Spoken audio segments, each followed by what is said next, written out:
దేవుని పరిశుద్ధమైన నామమున చేరవచ్చిన మీ అందరికీ వందనములు తెలియజేస్తూ ఉన్నాను.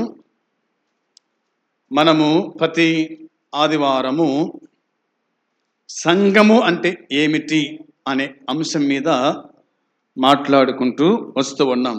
సంఘము జీవము గల దేవుని సంఘం. సంఘము చెప్పండి, సంఘము దేవుని జీవము గల సంఘం. సంఘము అనగా ఆయన శరీరం. అవునా? సంఘము అనగా ఆయన శరీరము అని, సంఘము అనగా క్రీస్తు సంఘము అని, సంఘము అనగా పరిశుద్ధులు నివసించేటువంటి సంఘము అని మనము చెప్పుకుంటూ వస్తున్నాం. సంఘముతో మనము సంఘము ప్రభుతో ఉండాలి, ప్రభు సంఘముతో ఉంటాడు. సంఘముతో మనము లేకపోయినా, సంఘము ప్రభుతో లేకపోయినా నష్టము మనకే. కాబట్టి సంఘము జీవంగల సంఘం కాబట్టి సంఘానికి ఎప్పుడు రావాలా? సమయానికి రావాలా. సంఘానికి సంఘ విశ్వాసి సమయానికి రావాలా. సంఘము ప్రియురాలు కాదు. ప్రియురాల్ని ఎప్పుడైనా కలుసుకోవచ్చు, ఎప్పుడైనా పోవచ్చు. సంఘము అలాంటిది కాదు. సంఘము ప్రియురాలు వంటిది కాదు. సంఘము అనగా అది దేవుని స్వరక్తమిచ్చి సంపాదించిన సంఘము కాబట్టి సమయానికి వచ్చి ముగింపు వరకు ఉండాలి. ఎవరు ఏమాత్రం కూడా మధ్యన లేచిపోవడానికి వీలు లేదు. అలా లేచిపోయేవారు దేవుని నామాన్ని అవమానపరుస్తున్నట్టు లెక్క. ఆరాధన నిర్లక్ష్యపరిచేవాడు ప్రభువునే నిర్లక్ష్యపరుస్తున్నాడని గత వారము నేను మీకు పంపించినాను. కాబట్టి ఏమాత్రం కూడా మనము ఆరాధన నిర్లక్ష్య పెట్టకుండా క్రమం, పద్ధతి అనేది అవసరం. ఇది సత్రం కాదు, ఇదేమి బస్టాండ్ కాదు, ఇది దేవుని సంఘము, జీవంగల సంఘం. కాబట్టి మనకు బుద్ధి పుట్టినప్పుడు రావడము, బుద్ధి పుట్టినప్పుడు లేచిపోవడము ఇవి మంచివి కాదు అని దేవుని పేరట నేను మీకు తెలియజేస్తూ ఉన్నాను. ఈ దినమందు సంఘము అనగా క్రీస్తు వధువు, సంఘము అనగా క్రీస్తు వధువు అనే అంశం మీద కొన్ని మాటలు ధ్యానము చేద్దాం. కొరింథీలకు రాసిన 2వ పత్రిక, పౌలు కొరింథీలకు రాసిన 2వ పత్రిక 11వ అధ్యాయము 2వ వచనము చదవాల. 2వ వచనం. దేవాసక్తితో మీ ఎడల ఆసక్తి కలిగి ఉన్నాను. ఎందుకనగా పవిత్రురాలైన కన్యకనుగా ఒక్కడే పురుషునికి అనగా క్రీస్తుకు సమర్పింపవలెనని మిమ్మును ప్రదానము చేసి తిని. చాలు, ప్రార్థన చేద్దాం. ప్రేమ కలిగిన పరలోకమందున్న మా తండ్రి, నీ పరిశుద్ధమైన పాదములకు వందనాలు, స్తోత్రములు, కృతజ్ఞతలు, స్తుతులు చెల్లించుకుంటున్నాము. కనికర సంపన్నుడా, కృప చూపే దేవా, నీకు స్తోత్రం, స్తుతులు చెల్లించుకుంటున్నాం. ఈ సమయమందు నీ సన్నిధి మాకిచ్చినందుకై స్తోత్రాలు. వచ్చిన వారిని దీవించండి, ఆశీర్వదించండి. వాక్యం చదువుకున్నాం, ప్రభు దీవించి ఆశీర్వదించండి. మీరే మాతో మాట్లాడండి. వివరించుటకు జ్ఞానం లేని వాడను జ్ఞాపకం చేసుకోండి. దీనదాసుని మరుగుపరిచి మాట్లాడుమని మీకు అప్పగించుకుంటూ యేసుక్రీస్తు పరిశుద్ధమైన నామమున ప్రార్థించి అడిగి స్తుతించి వేడుకొనుచు ఉన్నాము తండ్రి. ఆమేన్. సంఘము క్రీస్తు వధువు. సంఘము క్రీస్తు వధువు. పౌలు సంఘాన్ని క్రీస్తునకు ప్రధానము చేశాడు అని రాయబడింది. ప్రధానం ఎప్పుడు జరుగుతుంది? సహజంగా మనుషులమైన మనకు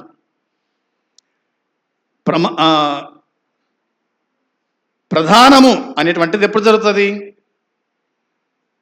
ఒక అబ్బాయి ఒక అమ్మాయికి ఖాయమైన తర్వాత, ఒక అబ్బాయికి ఒక అమ్మాయికి ఖాయమైన తర్వాత కొంతమంది మరి పెళ్లి నెల ఉండగానే ఏం చేస్తారు? చెప్పాలి మీరు. మీకు రాదా? మీరు చేసుకోలే, పెళ్లి చేసుకోలే మీరు? ప్రదానం చేస్తారు. ప్రదానం అంటే దండలు మార్చుకోవడం, అంతేనా? ఎంగేజ్మెంట్, అవునా? దండలు మార్చుకుని దాంట్లో ఉంటాయి, అవునా? తర్వాత మన క్రైస్తవ సంప్రదాయ ప్రకారం అయితే కనుక ప్రధానము అనేటువంటిది రేపు పెళ్ళైతే ఈరోజు రాత్రి ప్రదానం చేస్తారు. ప్రదానం చేస్తారు. ప్రధానంలో ఇలా కూడా పలికిస్తారు, అవునా?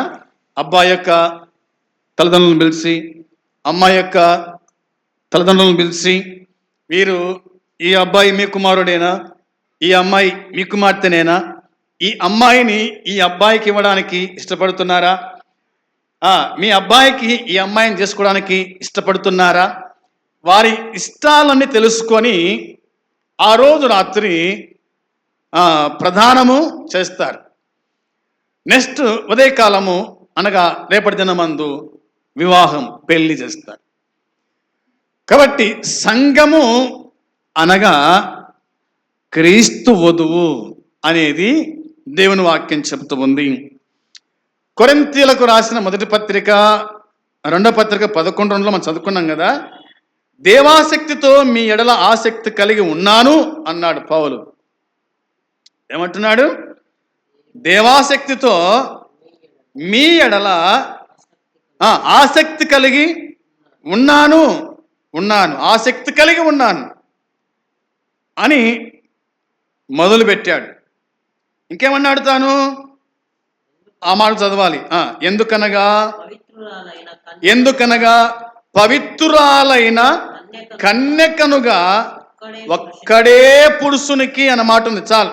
ఇక్కడేమంటే సంఘము ఎలా ఉండాలి, వివాహము చేసుకునేటువంటి అమ్మాయి ఎలా ఉండాలి చెప్పాలి మీరు. తలకాయ కిందకు ఉంచొద్దు దయచేసి. తలకాయ కిందకు వస్తాక నిద్రపోతారు మీరు ఖచ్చితంగా, అవునా? బాగా వినండి. దేవాసక్తితో మీ ఎడల ఆసక్తి కలిగి ఉన్నాను అంటూ పౌలు అంటాడు. ఎందుకనగా పవిత్రురాలైన కన్యకనుగా ఒక్కడే పురుషునికి అనగా క్రీస్తుకు సమర్పింపవలనని మిమ్మును ప్రదానము చేసి తిని అన్నాడు. సంఘం ఎలా ఉండాలి? సంఘం ఎలా ఉండాలి చెప్పాలి మీరు. సంఘం ఎలా ఉండాలి? బైబిల్ ఉన్న మాటని పవిత్రురాలైన కన్యకగా ఉండాలి. సంఘము కన్యక, సంఘము పవిత్రంగా ఉండాలి. సంఘం ఎలా ఉండాలి? పవిత్రంగా ఉండాలి. కన్యకను ఒక పురుషుడు వివాహం చేసుకోవడానికి ఇష్టపడతాడు. కన్యకను, పవిత్రురాలైన కన్యకను ఒక పురుషుడు వివాహం చేసుకోవడానికి ఇష్టపడతాడు. తిరుగుబోతులను వివాహం చేసుకుని ఇష్టపడతారా? వివాహానికంటే ముందు చెడిపోయిన వారిని చేసుకునేవాడు ఇష్టపడతాడా? ఏమాత్రం కూడా ఇష్టపడడు. సంఘము పవిత్రమైనదిగా ఉండాలి. సంఘము కన్యక, సంఘములో పరిశుద్ధులు మాత్రమే ఉండాలి. అపరిశుద్ధులకు ఏమాత్రం కూడా వీలు లేదు. వారి పరిశుద్ధులై, ఒకవేళ అపవిత్రులు పరిశుద్ధులై సంఘంలో ప్రవేశిస్తే ఇంకా మంచిది. అందుకోసమే సంఘం పవిత్రంగా ఉండాలి. పవిత్రురాలైన కన్యకగా ఒకటే పురుషునికి అనగా క్రీస్తుకు సమర్పింపవలెనని మిమ్మును ప్రదానము చేసి తిని అన్నాడు. సంఘాన్ని క్రీస్తుకు పౌలు ఏం చేస్తున్నాడు? ప్రదానం చేస్తూ ఉన్నాడు. ఎంత గొప్ప భాగ్యం! ఆయన పరిశుద్ధుడు, ఆయన పవిత్రుడు, ఆయన నీతిమంతుడు, నిందలేనివాడు. కాబట్టి సంఘము ఆయన ఎదుర్కొనబోతుంది. కాబట్టి ఎదుర్కొనబోయేటువంటి సంఘము పవిత్రంగా పరిశుద్ధంగా ఉంటేనే ఆ వరుడు ప్రభు అయిన యేసుక్రీస్తు సంఘాన్ని సమీపిస్తాడు. అపవిత్రురాలని, అపవిత్రం చేయబడిన సంఘాన్ని దేవుడు ఏమాత్రం కూడా ఆయన సమీపించాడు అనేది దేవుని వాక్యం మనకు తేటగా గుర్తు చేస్తూ ఉంది. వచనం 3, సర్పము తన కుయుక్తి చేత అవ్వను మోసపరిచినట్లు మీ మనసులను చెరుపబడి క్రీస్తు ఎడలనున్న సరళత నుండి పవిత్రత నుండి ఎట్లైనను తొలగిపోవునేమో అని భయపడుచున్నాను. మాకా భయమే ఉంది. మాకా భయమే ఉంది. ఏ భయం ఉంది మాకంటే, పడిపోయిన వారిని చూసి, వెనుకబడిన వారిని చూసి మనస్సులో వేదన, మనసులో బాధ. అతడు ఏమైపోయానో, ఆమె ఏమైపోయిందో, సంఘానికి రావటం లేదు, పరిస్థితి ఏమిటి, ఒక బాధ. అదేవిధంగా సంఘాన్ని మోసపుచ్చేటువంటి వాడు ఉన్నాడు. అవునా? అవను మోసపుచ్చినాడు. ఎవరు? సాతాన్, సర్పం. అవునా? సర్పము తన కుయుక్తి చేత అవను మోసపరిచినట్లు మీ మనసులు చెరుపబడి క్రీస్తు ఎడలను సరళత నుండి పవిత్రత నుండి ఎట్లయినా తొలగిపోనేమో అని భయపడుచుట. ఈనాడు సంఘం సాతానుకు చోటిస్తూ ఉంది. పరిశుద్ధులైన వాళ్ళు సాతాను మాట వింటున్నారు, సాతాను పలికించే మాటలు మాట్లాడుతున్నారు. అవునా కాదా? నువ్వు విశ్వాసమైతే, నువ్వు పరిశుద్ధురాలవైతే, నువ్వు పవిత్రుడవైతే కనుక నీ నోట నుంచి కాని మాట ఏది కూడా నీ నోట రావడానికి ఏమాత్రం కూడా వీల్లేదు.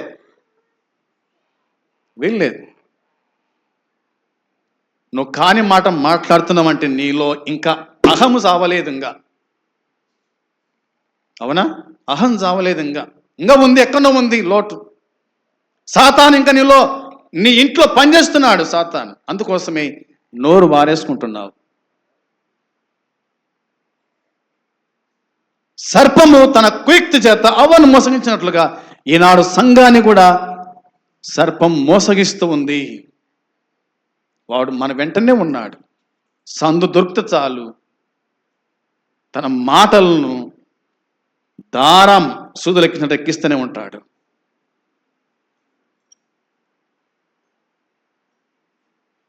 దేవుని వాక్యం చెబుతుంది, నేను భయపడుచున్నాను.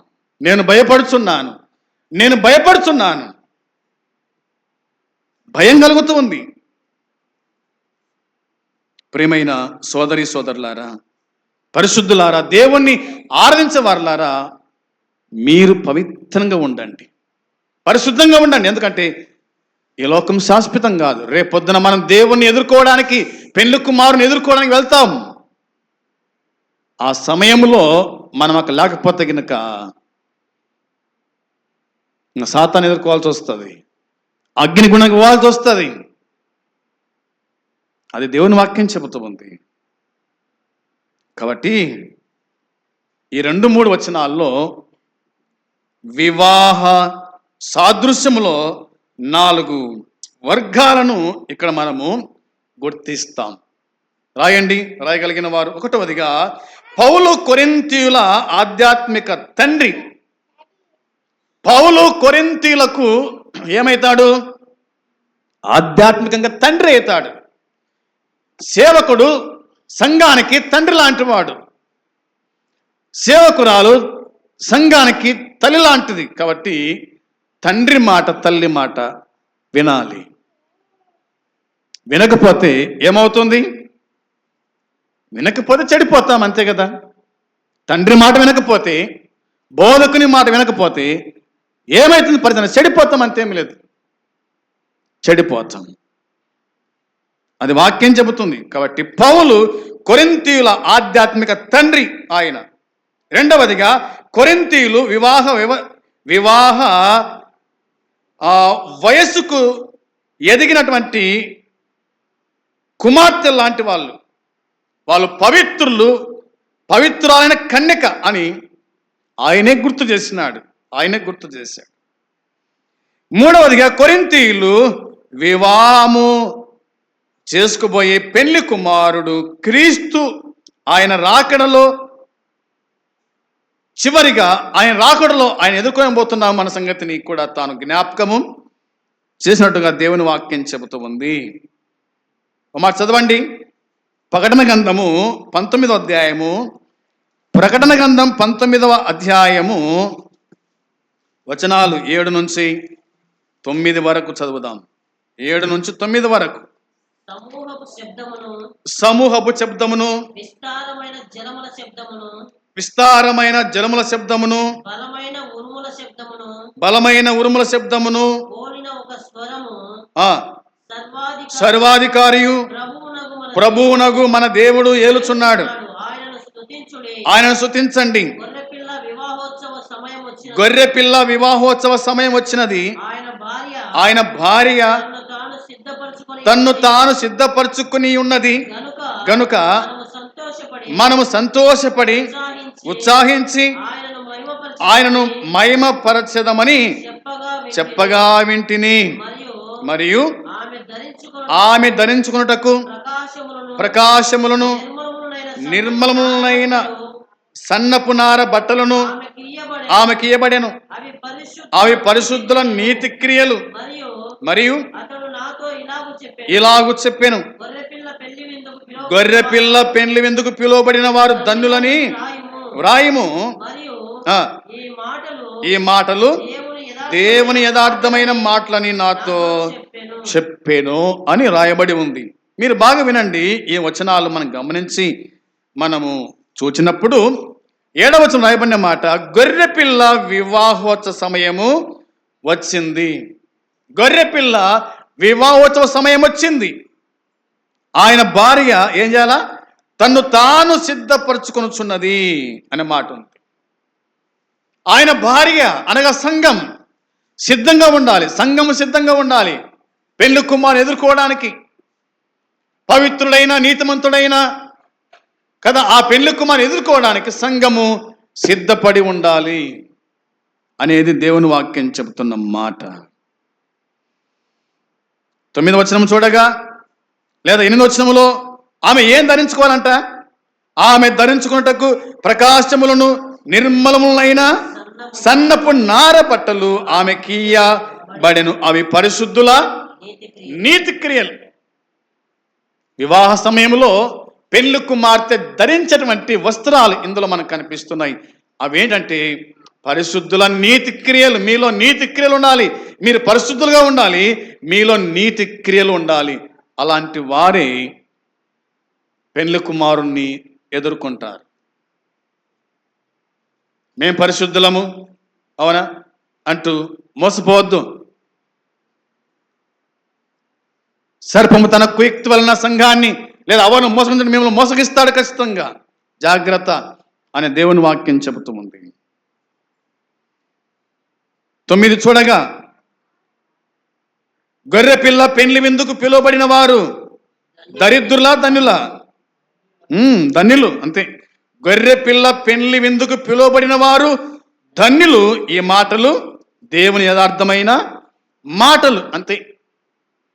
కాబట్టి మనం పెండ్లి విందుకు పిలువబడిన వాళ్ళం.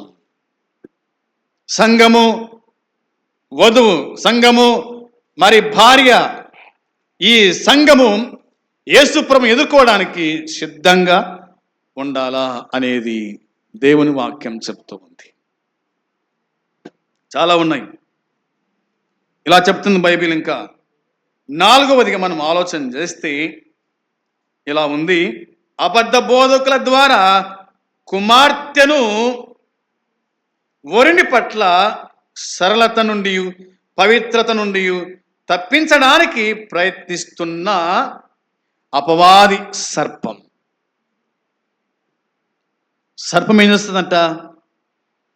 సర్పం ఏం చేస్తుందంటే మీరు మీరు మీరు తినుదినమున నిశ్చయముగా దేవదూతలైతారు అని చెప్పింది. ఎవరు? సర్పం. ప్రభు ఏమన్నాడు? మీరు చచ్చిపోతారన్నాడు. మీరు తింటే చచ్చిపోతారు, మీరు తింటే గనక మీరు దేవతలైతారు అనే సాతాను మాట అవ్వకు తీపిగా కనిపించింది. దేవుడు చెప్పే ఏ మాట అయినా చేదుగానే ఉంటుంది. మీరు బాగా గుర్తుపెట్టుకోండి అమ్మా. దేవుడు చెప్పే ఏ మాట అయినా మనిషికి చేదుగానే ఉంటుంది. సాతాను చెప్పే అబద్ధపు మాటనే మనిషికి తీపిగా కనిపిస్తూ ఉంది.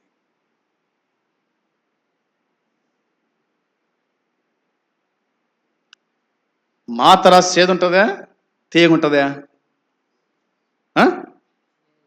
జరం మాత్ర తీయగుంటుంది, చేదు ఉంటుందా? చేదుగానే ఉంటుంది. చేదైనా మింగాలి అంతే. మింగితేనే జ్వరం పోయేది, మింగకపోతే జ్వరం ఇంకా ఎక్కువ అవుతూ ఉంది. దేవుని మాటలు చేదుగా ఉండొచ్చు ఒకవేళ నీకు, కానీ అవే నీ రోగాన్ని బాగు చేస్తుంది. దేవుడు అన్నాడు తినొద్దు అన్నాడు, తింటే సస్తావన్నాడు.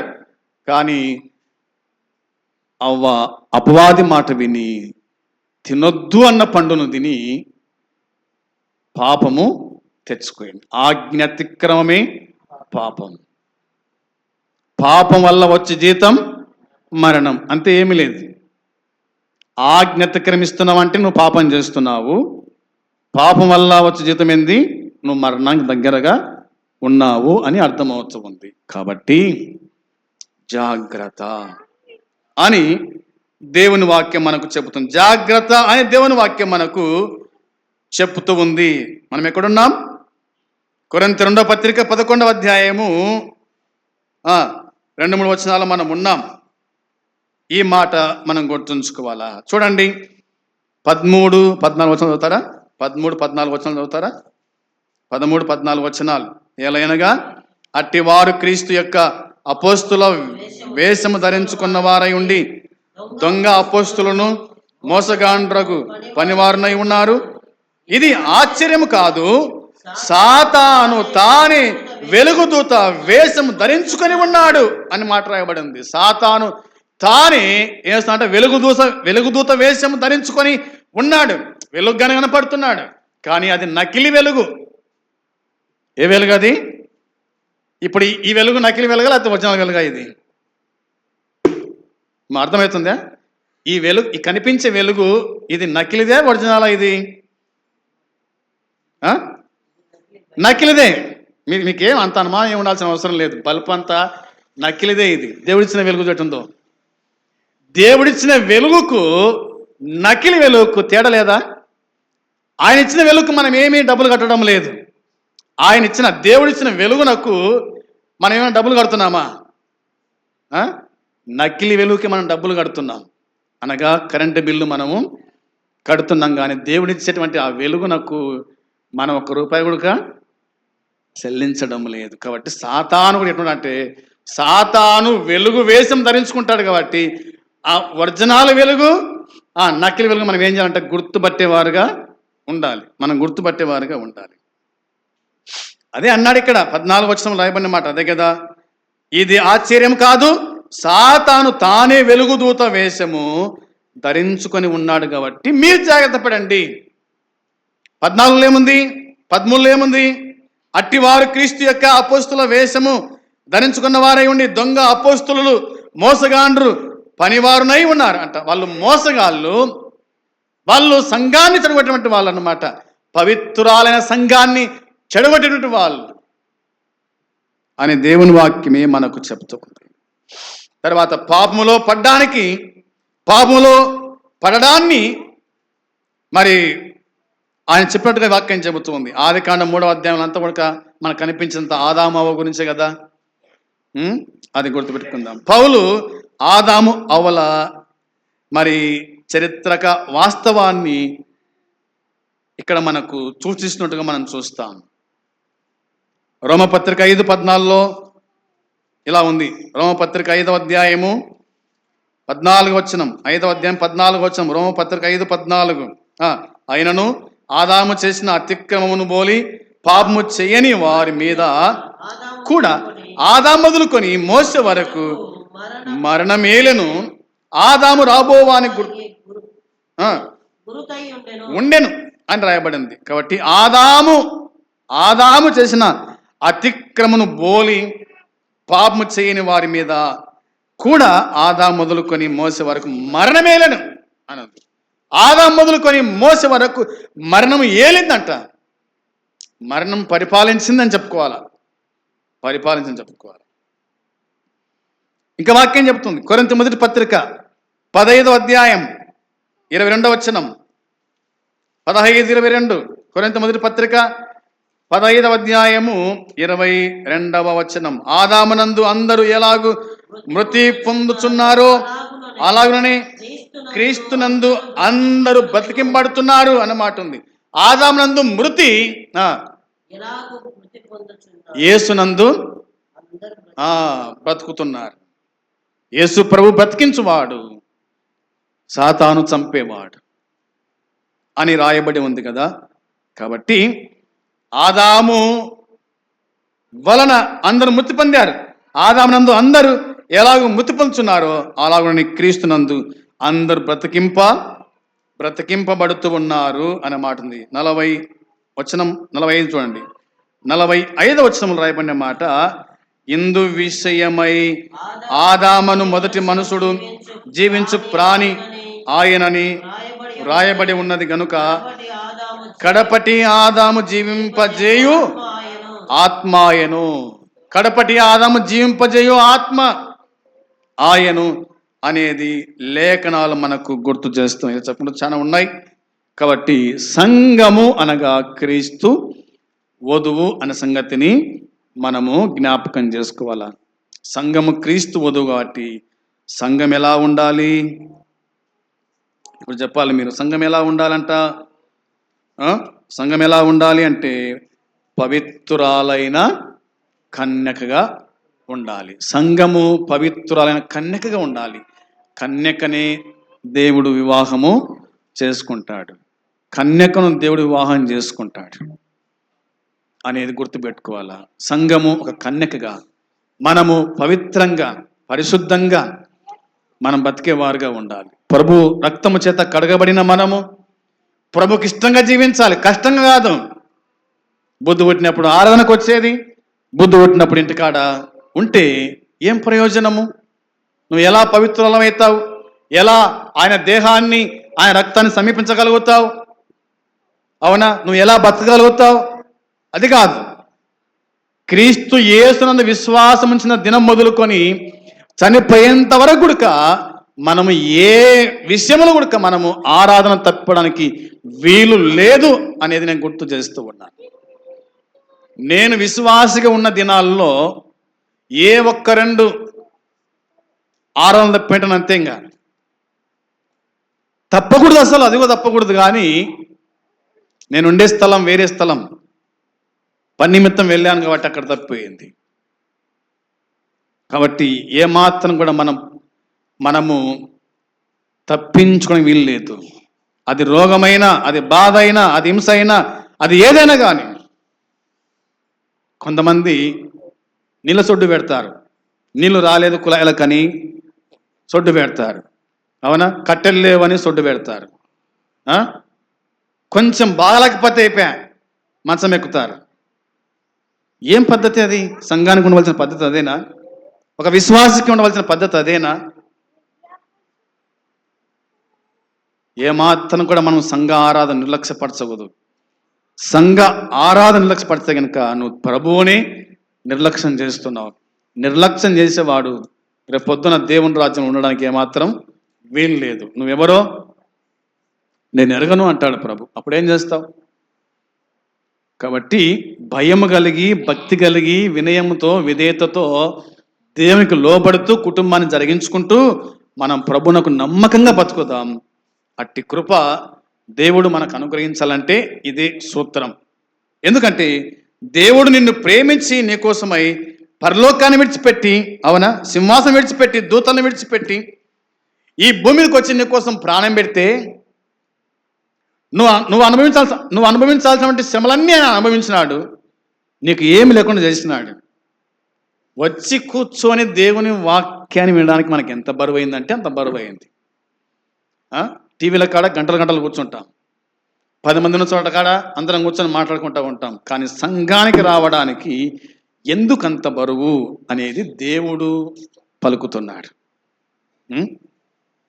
సమయం ఉంది, రాత్రి 1 గంట, గంట సేపు కూర్చోలేమా దేవుని కాడికి వచ్చి? రావడం వల్ల నీకు ఉపయోగమా? నీకు ఉపయోగం ఉండదా? అందరితో పాటలు పాడతావు, ప్రార్థన చేస్తారు, వాక్యాన్ని వింటావు. వాక్యము బతికించేది, నీ జీవితాన్ని ఒక మలిపేది, అనగా నీ జీవితాన్ని మార్చే వాక్యము. ఈ వాక్యము లేక అల్లాడిపోయే వారు చాలామంది ఉన్నారు. మీకు వాక్యం చెప్తారా అని నేను చెప్తుంటే కూడా మీరు రాకున్నట్టే అది మీ సోమర్తనము, మీ అవివేకమైనటువంటి వారు. ఆదివారము సైతం ఎగరగొట్టి పనిపోయే వాళ్ళు ఉన్నారు. ఆదివారం సైతం ఎగరగొట్టి ఊర్లోకి పోయే వాళ్ళు ఉన్నారు. అక్కడ ఏం పని ఉండదు. మళ్ళా ముసలమ్మ ముచ్చట్లకు, దేవుణ్ణి ఆరాధించకుండా, దేవుణ్ణి పూజించకుండా ఎక్కడ పోయినా నీ పని ఏమాత్రం కూడా జరగదు అనేది గుర్తుపెట్టుకోవాలా. ప్రభుని ప్రేమిద్దాం, సంఘాన్ని ప్రేమిద్దాం, సంఘములో పరిశుద్ధులుగా పవిత్రంగా ఉందాం. రేపొద్దున దేవుడు ఆయన అకస్మాత్తుగా వస్తే కనుక రమ్మని పిలిస్తే ఆ వెళ్ళే సంఘములో మనం ఉండాలి. ఆ విధంగా ఉండడానికి మీకై మీరే తీర్మానం చేసుకోండి, మోకరించండి, కళ్ళు మూసుకోండి, ప్రార్థన చేయండి. ఈ దినము నుండి దేవా, నేను పవిత్రంగా బతుకుతాను, పరిశుద్ధంగా బతుకుతాను. నువ్వు వధుగా పెళ్లి కుమారుని రాబోతున్నావు. నేను పెళ్లి కుమార్తెగా, పవిత్రమైన కన్యకనుగా నిన్ను ఎదుర్కోవడానికి నన్ను సిద్ధం చేయి తండ్రి. నేను సిద్ధంగా ఉండే భాగ్యం దయచేకు ప్రభువా అని ఎవరికి వాళ్ళు మీ మనసులో మీరు తీర్మానం చేసుకోండి. దయచేసి మనం చివరి దినాల్లో ఉన్నాం. మనం ఎప్పుడు పోతామో తెలియదు. ఇవాళ ఇంట్లో, రేపు మంటలో. కాబట్టి లోకం కోసం కాకుండా ప్రభు కోసమై బ్రతుకుదాం, ప్రభు కోసం జీవిద్దాం. చనిపోతే ప్రభుతో కూడా పరలోకములో ఉందాం. పరమ తండ్రి మీకు స్తోత్రం. మీరు అందించిన లేఖన సత్యం దీవించి ఆశీర్వదించండి. విన్నవారి హృదయాల్లో కార్యం జరిగించి ప్రతిఫలం దయచేయమని,